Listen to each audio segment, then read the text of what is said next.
The Survivors is brought to you by our friends at the HelpHUB. This podcast mentions suicide, mental illness, grief, and loss, and may be triggering for some listeners.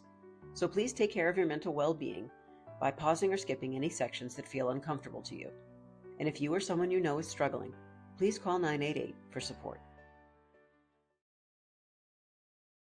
That's funny. I was not at all paying attention to the countdown just now when I was talking about something so dumb. And all of a sudden I turn back and here you are. And it's 3, 2, 1.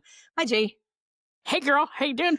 I'm doing all right. I'm doing great. Hey, cheers. Cheers. Cheers. If you can see us, pink. If you can see us, we have our matching Survivors mugs. We do.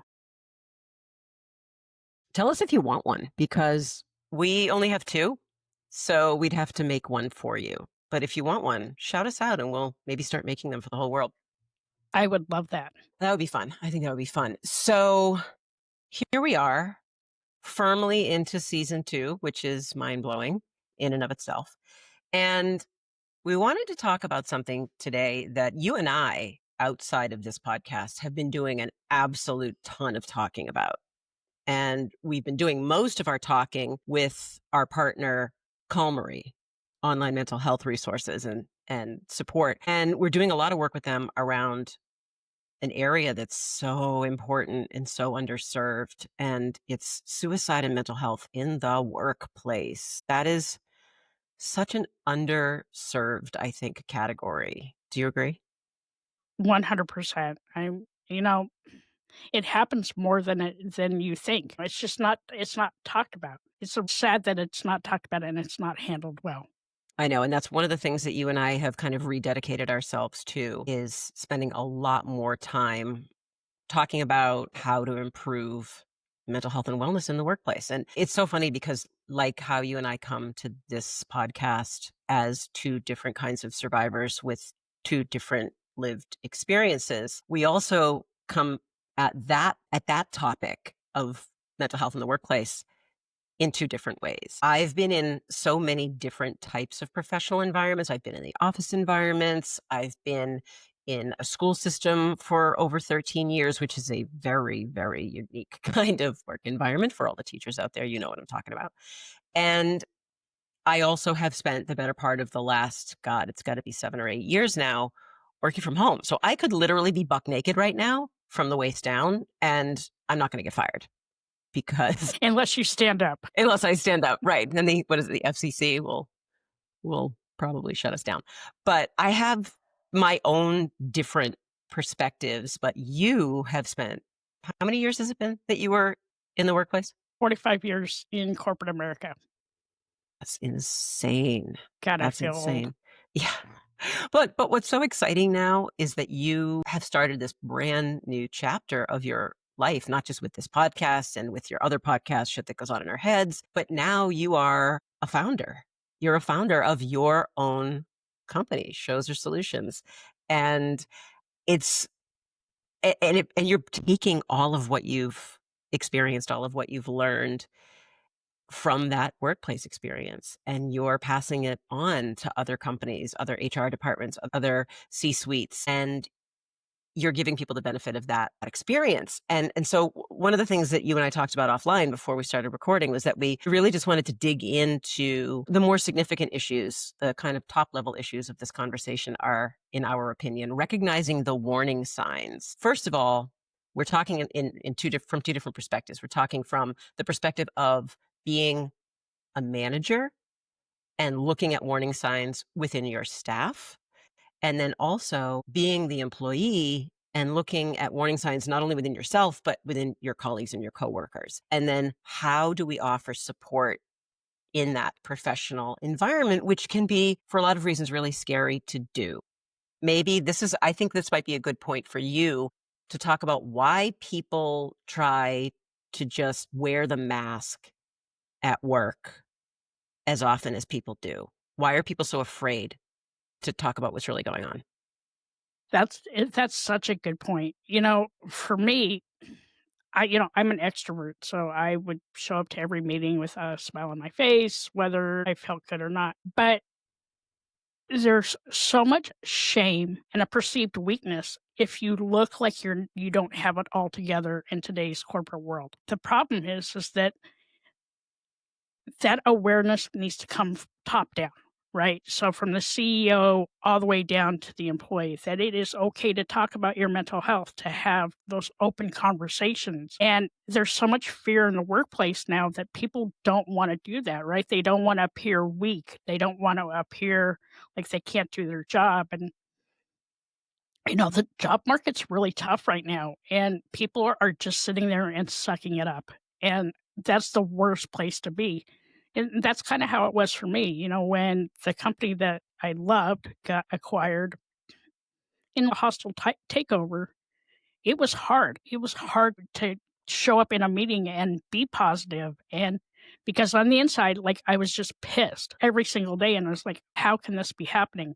And that's how people feel now, is like they are just showing up to show up. They may not be mentally all there because but they're just there to get a paycheck, and that's a crappy place to be. Yeah, I completely agree with that. And I think too, just jumping back to what you said about the job market itself, I think the reason why people are just sucking it up and taking it and staying silent and grabbing that paycheck is because they know that there's a world of other people out there ready to probably take over their job, willing to do it for less just to have a job, and who may even be inclined to sacrifice more or take, I don't want to say abuse, but in some cases, like be overworked and underpaid just to have that job. So it's like, if you don't perform and you show any weakness or any kind of fallibility, you're out.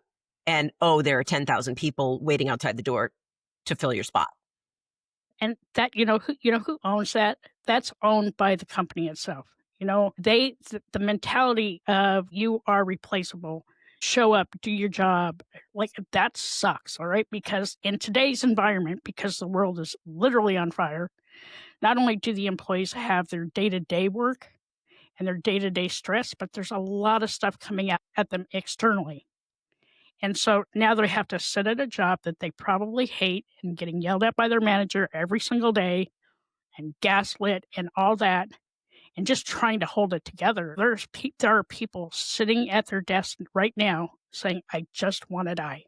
Like I cannot keep doing this." And it makes me sad that that is where society is pointing towards right now. There are a few companies out there that really do take mental health seriously, but they are far and few between. The one company I worked for, truly a unicorn company. Like they were the role model for every other company out there. But it doesn't take much to change that environment and change the trajectory of how things are turning out in your company right now. Well, that's one of the reasons why you started your company.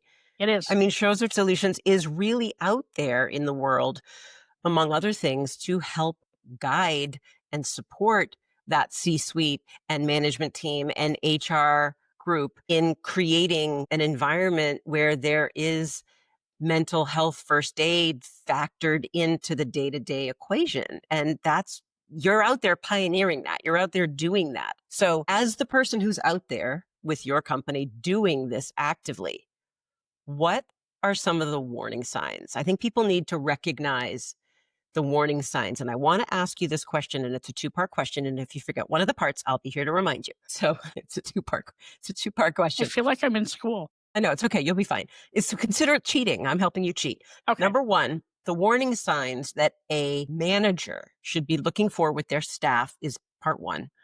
Part two is the warning signs that either you yourself are not okay or someone around you is not okay. So let's start with, what should management be looking for in terms of warning signs that someone's not okay? So there's really 5, right? And you can see this through a manager's lens. If you hear an employee talking and they're talking about death or wanting to die, saying things like, "I wish I weren't here. Everyone would be better without me. What's the point?"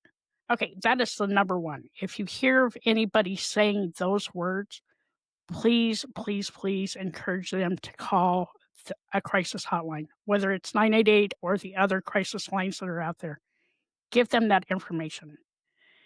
If you find that your employee is withdrawing or isolating, especially like if they are an extrovert, right? If these are people that would show up every day with a huge smile on their face, life of the party. If you see them kind of pulling back from like their friends or coworkers, if they're kind of like skipping, meetings or declining to go out on social activities, check in on your employee. They may not be okay. It takes a simple conversation, but you want to have that conversation as a one-on-one and not in their cubicle or around their coworkers. That's a great point. That is a personal conversation that does not need to take place around anybody else. Can I add one thing to that? I think that's a Mhm. very, very important point you just made about doing it candidly, doing it offline. The other thing I want to add to that is, and I'm using kind of the reference I have because I'm a crisis counselor with the Trevor Project. Ask open-ended questions. Don't just take the person into a private space and say, "Hey, how you doing? Are you okay?" And then they say, "Sure, I'm great." And then the meeting is over. Ask open-ended questions that encourages them to really answer with intention. Yeah, like a question that you can lead with is like, "How is your mental health today? How have you been taking care of yourself?" Things that they actually have to answer because as an extrovert with my mask on, I wouldn't open up. If you asked me, "Hey, how's your day going?" My typical response would have been, "I'm living the dream," and I would leave it at that. Another thing you wanna look for is if there's any, like, sudden mood shifts, like they go into a deep sadness or they start to get, like, really angry or, just dramatic changes in their demeanor. Keep note of that. Maybe something is going on that they are, A, too afraid to go to you about, B, ashamed of what they're feeling, or 3, they are just checked out. And if that's that number 3 that they're just checked out, that's a huge red flag. Another thing is if they lose interest in what they're doing. It happens every single day. For me, like, I didn't lose interest, but what was happening with me is they were taking bits and pieces of my job away from me because they knew I was retiring early. Don't do that, okay? Because all it does is make us feel crappier than we already did. And then, if you notice that they're not taking lunches, they're not eating, if they look like disheveled or just kind of checked out, like, take them aside, take them into a safe space, right? Your office may not be a safe space for them. Maybe that brings up some anxiety. Maybe take them out to a park or invite them to a lunch. Check out and see how they are physically doing. Yeah, these are all just so hugely valuable because a lot of people just don't know what to be looking for. Even management doesn't know what to be looking for. And it's really scary. I know that it's scary if you're a manager and you're responsible for a team. It's a big responsibility and it can be very intimidating to know the right ways to approach people in certain situations. And especially when you're talking about mental health, it can be very precarious because you don't want to say something that puts someone in a worse mental headspace. You don't want to say something that is going to cause them to be afraid to communicate. I mean, there's so many different reasons why it's just a really tricky position to be in as a manager. And also, too, like a lot of people we kind of have blinders on a lot of the time when you're at work, especially if you're in an office. You're doing your job and you've got your little blinders on, and you're doing your thing in your office or your cubicle, and you're not really paying that much attention to either your own behavior in some cases or the behavior of the people around you. So I think these are incredibly valuable. And also, too, we're talking about in the workplace.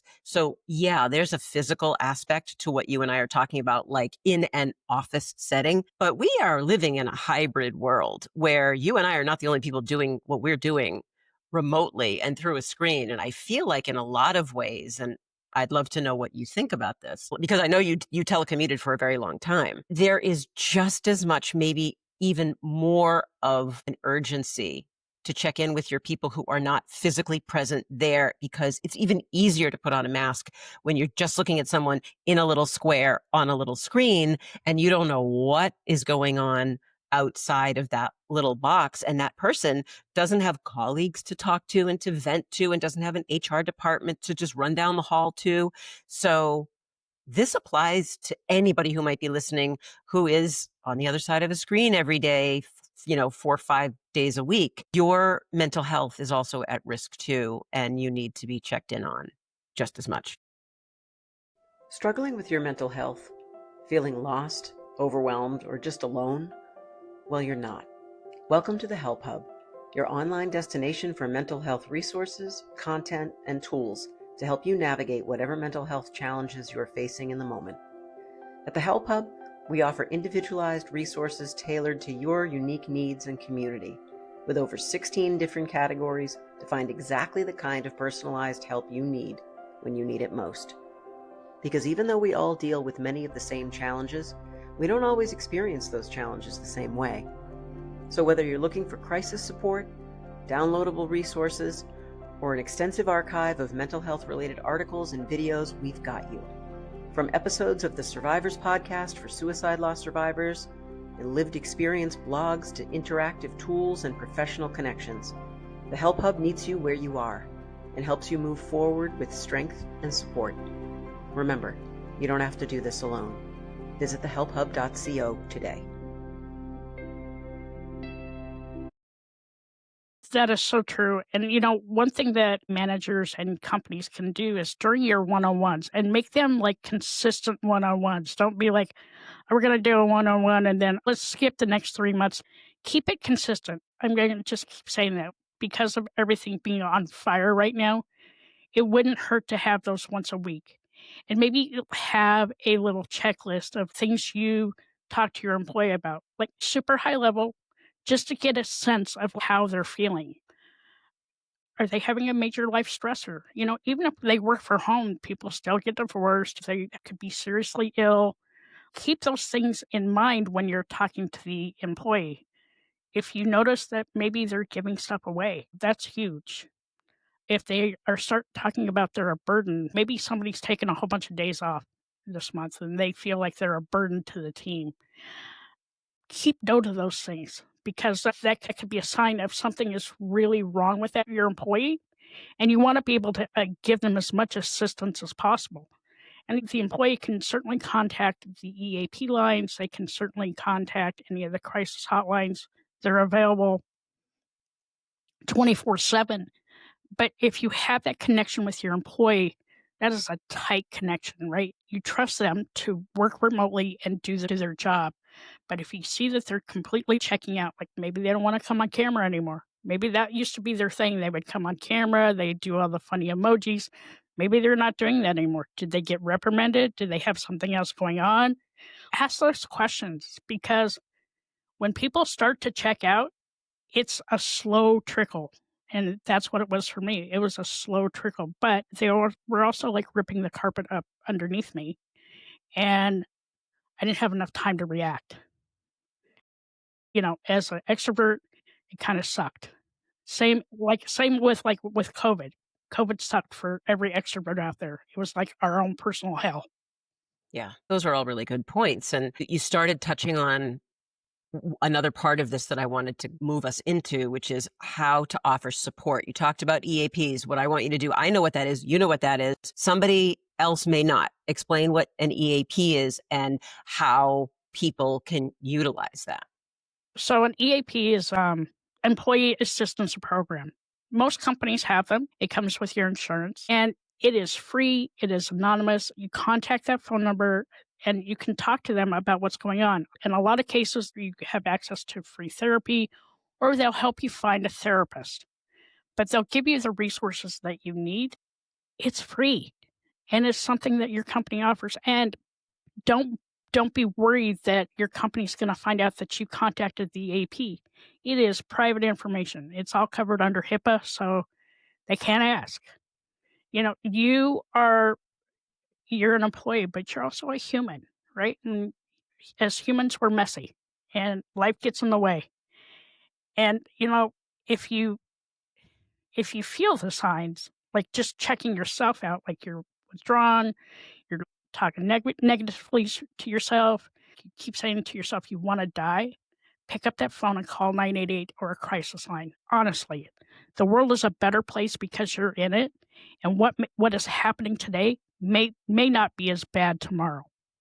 But you can't put all the onus on your employers to help you out of this. You have to take some of that onus on yourself.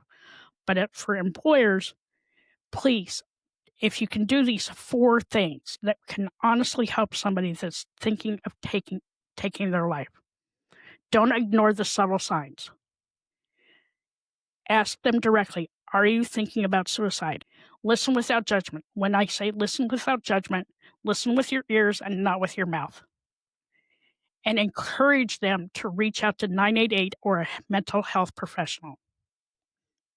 So when I said about asking directly, you want to do this in a safe space with them.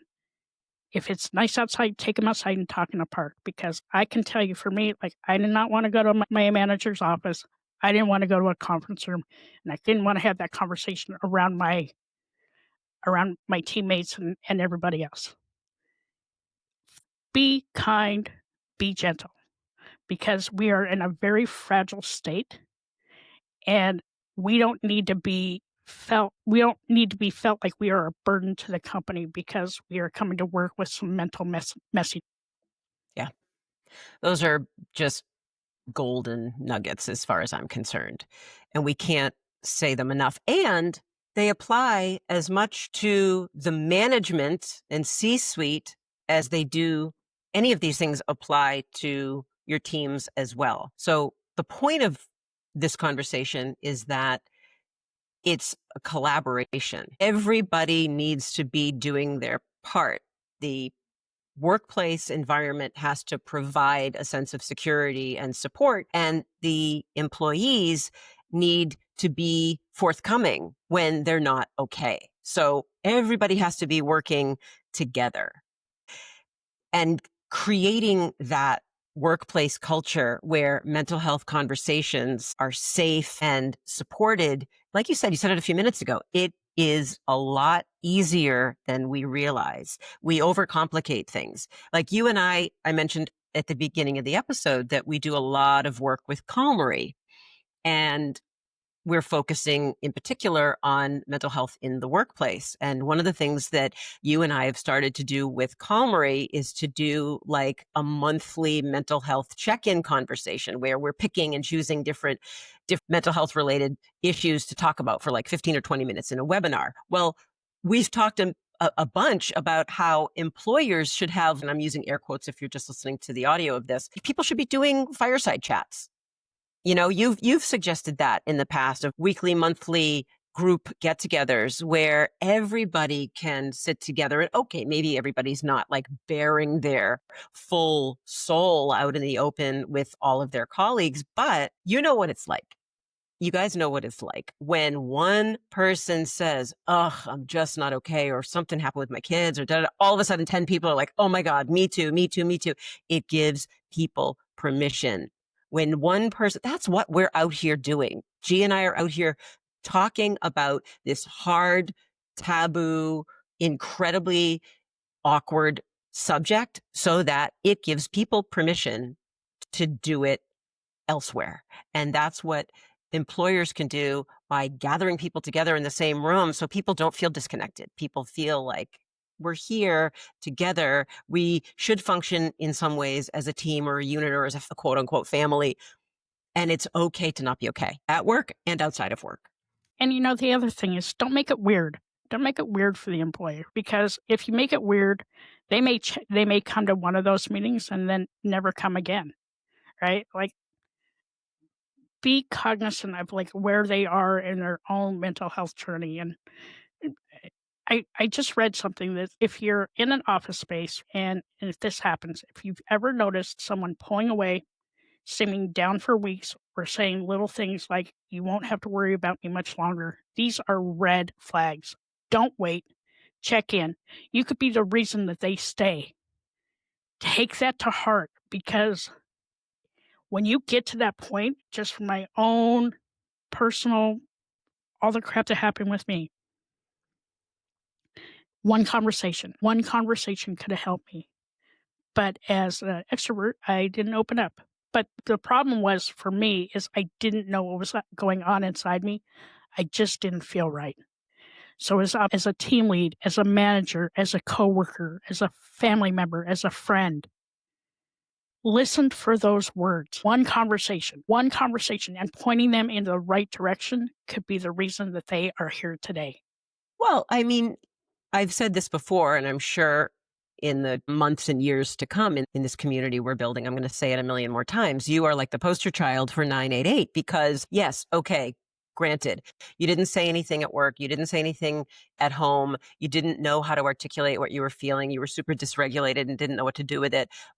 And I say a big, giant but. You did know about the 988 Crisis and Suicide Lifeline, which is free, which is 24/7, 365. And you did know about that. And you did call and you talk a lot about, well, one conversation can change someone's life for the better, can pull them out of that place of desperation. That happened to you. This is what G is talking about, you guys. One simple conversation. It was because of that conversation that you realized there was hope. And it was because of that conversation that you hung up with the 988 operator and 20 minutes later had already booked an appointment with a therapist. Am I right? Yep. Right. Okay. But, for me, what helped with that, and, I'll say it again, 2 months before all the shit went down, I'd remembered reading about 988 in an article. Believe me, when I look at myself, I would have thought I would have been the last person to contact that phone number. I'm a strong person. I have a good heart, but I'm also an empath. And I took all that crap in and didn't take care of myself. So part of the mental, like the suicide awareness part at work, is you need to make sure that you give your employees that time to recover. They have mental health days. Yeah, they can take them as a PTO day or as a sick day, but allow people to have a mental health day because sometimes we just need to check out for a day. Just to reconnect, think about what's going on in our heads. You need to bake mental wellness into your mission and values. And that's why I keep saying it starts from the top down. If you do not have buy-in from your CEOs or your board members, it's never going to work. But mental health is not going away. Thoughts of suicide are not going to go away. Thoughts of feeling like they are a burden, those are not going to go away. Stress and anxiety is not going away. Stress and anxiety are huge right now. There's so much of it just outside of the work environment. Then you come into work and you got to meet KPIs and you have your manager saying you're not doing your job right or like you are replaceable. Okay, stop saying that. If you want to make your bottom line, help with your employees' mental health first. And that comes from somebody who's been in corporate America for over 45 years. Listen to your employees. Have those mental health check-ins. Have wellness ambassadors. If somebody in your office has taken their life by suicide, maybe, just maybe, don't send out an email to your employees letting them know somebody died by suicide. You know what? That is not the way to do this. The way to do this is you can either have a company meeting. If you're a virtual company, have it over Zoom. If you're a hybrid company, you can do it Zoom and in person. Do not communicate that through an email. It is insensitive. You may think that you're taking all the emotion out of it, but you're not. You're just adding to that. You're basically pulling the pin on a grenade, throwing it into a room, and then closing the door and walking away. So G's right. There has to be a level of sensitivity and compassion, and it starts at the very, very top. So the takeaway of all of this, the takeaway of this whole conversation, this whole episode is the bottom line. Creating mentally healthy workspaces saves people's lives. So If you're listening to this and you are in management, pay attention, speak up, and that is going to create that culture of care. There's one other, we're running over, but there's like four things four things that companies can do, right? They can offer peer support groups. They can have wellness ambassadors. They can have a mental check-in campaign, and they can have listening circles after a crisis. And there are trained facilitators out there that can come into your company and work with your employees to help them be okay with what just happened, because there's nothing worse than losing someone to suicide at work. You become a family, and now you feel like one of your family members has gone, and you don't know how to deal with that. So for the companies out there, pay attention. That's all I can say is pay attention to your employees, because one conversation could save their life. Amen. And I think it's also worth saying that anyone who is in the workplace right now, who is in a position of management, reach out to G. All of her information is in the show notes, how to reach out to her. You want to pick her brain, find out what you can do in your company. See, I'm promoting you. Isn't that I exciting? love that. But I mean it. Like, you want to talk to the people who can really help. So make her your first call, check in, send her an email.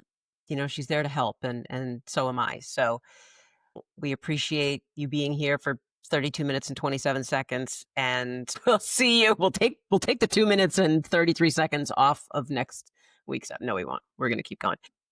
We're done. We're done right now, but we're not going to stop talking. So Yeah, see you next week, boo. we'll see you next week. I love you. Love you. Bye. Bye.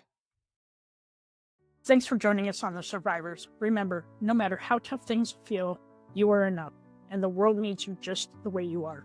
You're not alone in this journey. There's a community here, and every step forward counts. We're so grateful you took the time to listen, and we hope you'll take one day at a time. Just know there's always more light ahead. Thanks for being here, friends. Just remember, help is out there in so many different places. So if you or someone you know is struggling, please call 988 and a trained crisis counselor like me will be there to help. You can also find an inclusive and comprehensive directory of mental health resources, tools, and content at the HelpHUB.co. Just remember that help is always just a call or a click away. We'll catch you next week. In the meantime, keep surviving. Struggling with your mental health? Feeling lost, overwhelmed, or just alone? Well, you're not. Welcome to the HelpHUB, your online destination for mental health resources, content, and tools to help you navigate whatever mental health challenges you're facing in the moment. At the HelpHUB, we offer individualized resources tailored to your unique needs and community, with over 16 different categories to find exactly the kind of personalized help you need when you need it most. Because even though we all deal with many of the same challenges, we don't always experience those challenges the same way. So whether you're looking for crisis support, downloadable resources, or an extensive archive of mental health-related articles and videos, we've got you.